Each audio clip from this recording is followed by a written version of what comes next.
در اینجا برای مهمانان ناحیه خوالینگ محل پیشوازگیری ساختند. اما معلوم نیست آخرین دفعه کی مهمانی از اینجا گذر کرده است. حالا یک گوشه ویرانه را میماند. همون رسم رنگوشون هم در رفتگیه که روی ما در یک وضعیت ناحیه قرار داره که تعمیر کردن امور از قسمتی بگم موقعیت یا جای رئیس خلیفه میگیریم تعمیر میکنیم. حکومت‌های محلی برای ساختن چنین باغ و مکان‌ها صدها هزار سامانی صرف می‌کنند، ولی دیر نگذشته آنها به خرابزار تبدیل می‌یابند.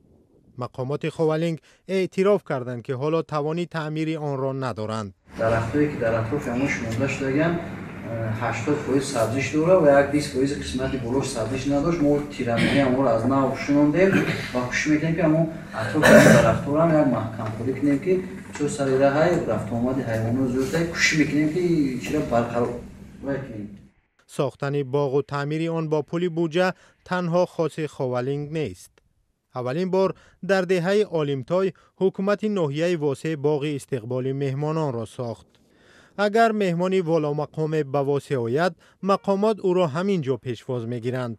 سال 2022 در کلاب چنین مکانی پیشواز مهمانان را ساختند. پیکره دعای مادر را هم گذاشتند. برای آن حکومت کلاب 3 میلیون سامانی صرف کرده بود. در پرده برداری از پیکره پرزیدنت امامعلی رحمان شرکت کرد. حکومت کلاب برای نگاهوبین این مکان هر سال از بودجه پول جدا میکند.